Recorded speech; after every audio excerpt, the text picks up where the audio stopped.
नमस्कार। Special report के इस खास बुलेटिन में आपका बहुत स्वागत है। मैं हूं आपके साथ अंशिका पाठक। पूरी दुनिया में इस वक्त पाकिस्तानी सेना और पाकिस्तानी सरकार की थू-थू होने लगी है। जब से विदेशी मीडिया, खासतौर से अमेरिकन मीडिया ने दावा किया है कि भारतीय सेना ने पाकिस्तानी सेना को बुरी तरह से हराया है, तब से पूरे पाकिस्तान में कोहराम मचा हुआ है।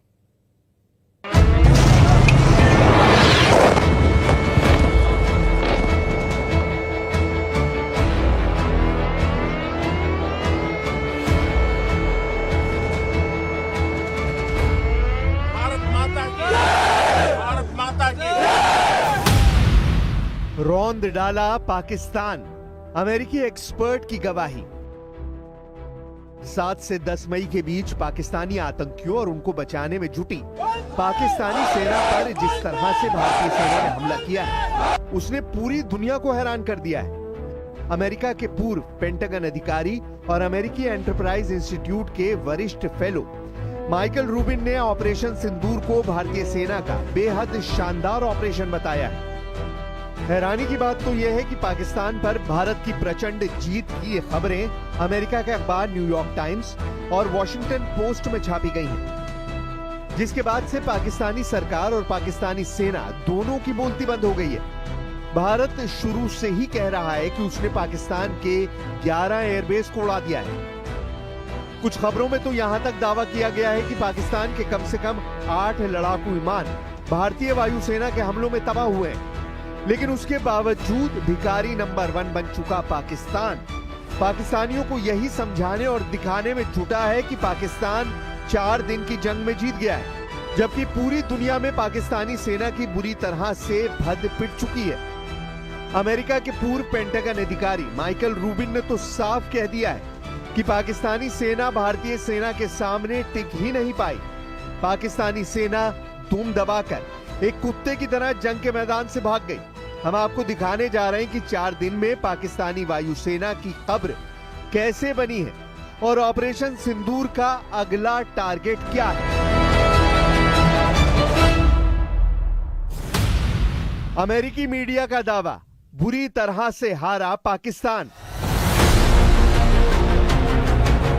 भारत द्वारा चलाए गए ऑपरेशन सिंदूर के दौरान भारत और पाकिस्तान के बीच 4 दिनों तक जंग हुई। इस दौरान भारतीय वायुसेना के सटीक मिसाइल, ड्रोन और बम हमलों से पाकिस्तान के 11 लड़ाकू हवाई अड्डे तबाह हो गए। भारतीय सेना के सटीक और घातक हमलों के बाद पूरा पाकिस्तान घुटनों पर आ गया और सीज फायर के लिए अमेरिका के पैरों में गिर पड़ा। अब हम आपको बताते हैं कि सिर्फ 4 दिन की जंग के बाद ही पाकिस्तान सीज फायर के लिए बुरी तरह से क्यों गिड़गिड़ाने लगा। अमेरिकी अखबार न्यूयॉर्क टाइम्स ने कहा है कि भारत ने पाकिस्तान के सैन्य ठिकानों और एयरबेस को निशाना बनाने में साफ बढ़त हासिल की है।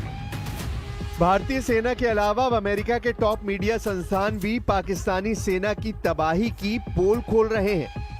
अमेरिका की न्यूयॉर्क टाइम्स ने हाई क्वालिटी सैटेलाइट तस्वीरों को भी साझा किया है, जो मैक्सन टेक्नोलॉजी द्वारा खींची गई सैटेलाइट तस्वीरें हैं, जिसमें एयरबेस की पुरानी और हमले के बाद की तस्वीरों को दिखाया गया है। अमेरिका के न्यूयॉर्क टाइम्स ने इन्हीं सैटेलाइट तस्वीरों के आधार पर दावा किया है कि भारत के हमले काफी प्रभावी थे और बेहतर लक्षित थे। भारत द्वारा किए गए मिसाइल हमलों में पाकिस्तान के कई एयरबेस को साफ तौर पर काफी नुकसान पहुंचा है। सैटेलाइट तस्वीरों से साफ पता चलता है कि भले ही दोनों पक्ष एक दूसरे पर गंभीर नुकसान पहुंचाने का दावा कर रहे हैं, लेकिन असल में भारत ने पाकिस्तान को काफी नुकसान पहुंचाया है। इस रिपोर्ट में कहा गया है कि दोनों देशों में मॉडर्न डे वॉरफेयर और सटीक हथियारों के दौर में रणनीतिक रूप से हमलों को अंजाम दिया, लेकिन भारत ने इस लड़ाई में पाकिस्तान की एयरफोर्स के एयरबेस को निशाना बनाया, जिसमें पाकिस्तान के कई एयरबेस बर्बाद हो चुके हैं। अमेरिका के पूर्व पेंटागन अधिकारी और अमेरिकी एंटरप्राइज इंस्टीट्यूट के वरिष्ठ फेलो माइकल रूबिन ने ऑपरेशन सिंदूर के दौरान भारत की सैन्य और कूटनीतिक जीत की जमकर तारीफ की है और पाकिस्तान को इस जंग में हारा हुआ करार दिया है। रूबिन के मुताबिक भारत की कार्रवाई से पाकिस्तान न सिर्फ अंतर्राष्ट्रीय स्तर पर एक्सपोज हुआ है, बल्कि अब पूरी दुनिया की नजरें उसके आतंकवादी नेटवर्क पर हैं। अमेरिका के पूर्व पेंटागन अधिकारी और अमेरिकी इंटरप्राइज इंस्टीट्यूट के वरिष्ठ फेलो माइकल रूबिन ने पाकिस्तानी सेना की हार की तुलना उस कुत्ते से की है जो मुकाबले के वक्त दुम दबाकर भाग जाता है। Pakistan went running to try to achieve a ceasefire, like a scared dog with its tail between its legs. And the fact of the matter is, there is absolutely no spin that the Pakistani military can put on what occurred to shield themselves from the full reality of the fact that they not only lost, but they lost very, very badly. The question now, however, is what Pakistan will do next.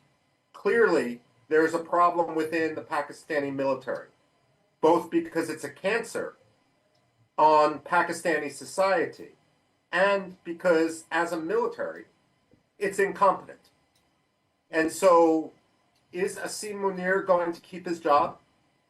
Is the ego of Pakistani generals going to trump the future strength and well-being of all of Pakistani society? Basically, Pakistan needs to clean house, but it's an open question whether they are too far gone to do that.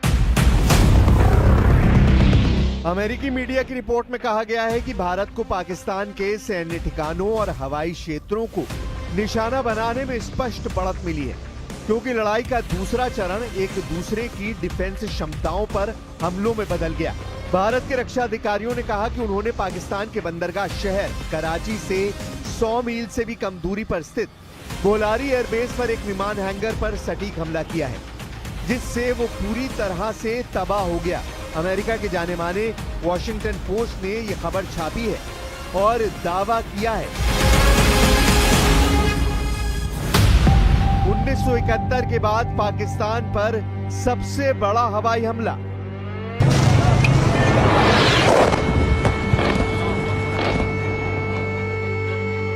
Washington post ने satellite तस्वीरों और दूसरे ठोस सैन्य सबूतों के हवाले से बहुत बड़ा खुलासा किया है। वॉशिंगटन पोस्ट का दावा पाकिस्तान पर भारतीय हमलों में कम से कम 6 हवाई अड्डों पर रनवे और संरचनाओं को नुकसान पहुंचा है। वॉशिंगटन पोस्ट के मुताबिक पिछले कई दशकों में यह अपनी तरह का सबसे बड़ा हमला था। वॉशिंगटन पोस्ट ने लिखा है कि 2 दर्जन से ज्यादा सैटेलाइट तस्वीरों और उसके बाद के वीडियो की समीक्षा में पाया गया है कि हमलों में पाकिस्तानी वायुसेना द्वारा इस्तेमाल किए जाने वाले 3 हैंगर, 2 रनवे और 2 मोबाइल इमारतों को भारी नुकसान पहुंचा है। भारत द्वारा निशाना बनाई गई कुछ जगह तो पाकिस्तान के 100 मील अंदर तक थी, उन्हें भी भारतीय सेना ने आसानी से निशाना बना लिया।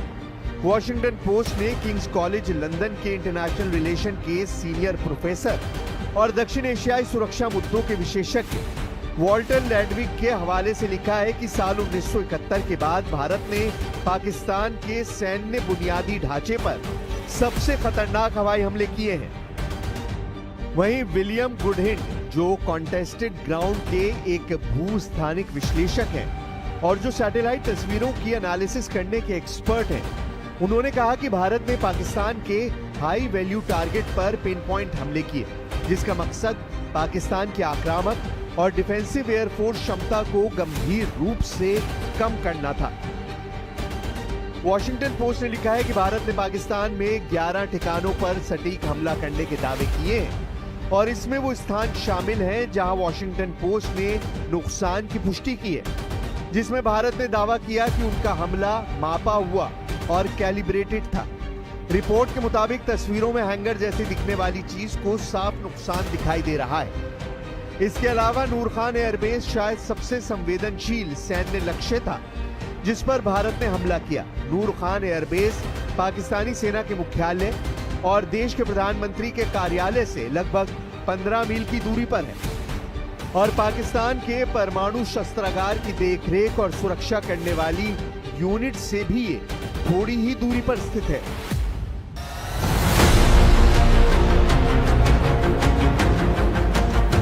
अब ऐसे हालात में अगर पाकिस्तान के पीएम शहबाज शरीफ और पाकिस्तानी सेना के प्रमुख आसिम मुनीर जीत के दावे करें तो आप अंदाजा लगा सकते हैं कि पाकिस्तान कितना बड़ा ढीठ है।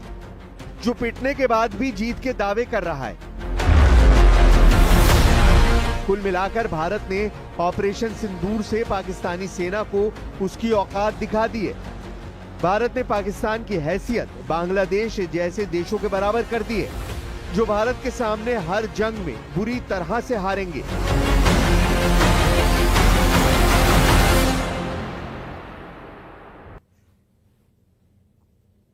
पाकिस्तान के प्रधानमंत्री शहबाज शरीफ के